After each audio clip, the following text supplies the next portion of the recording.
your clips. Select first clip and add one beat in starting and add one in last,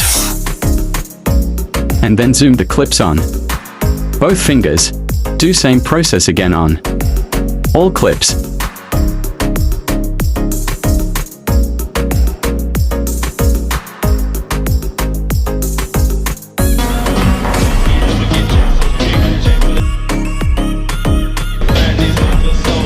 Select first clip and click graph.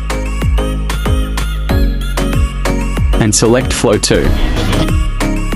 Do same process on all.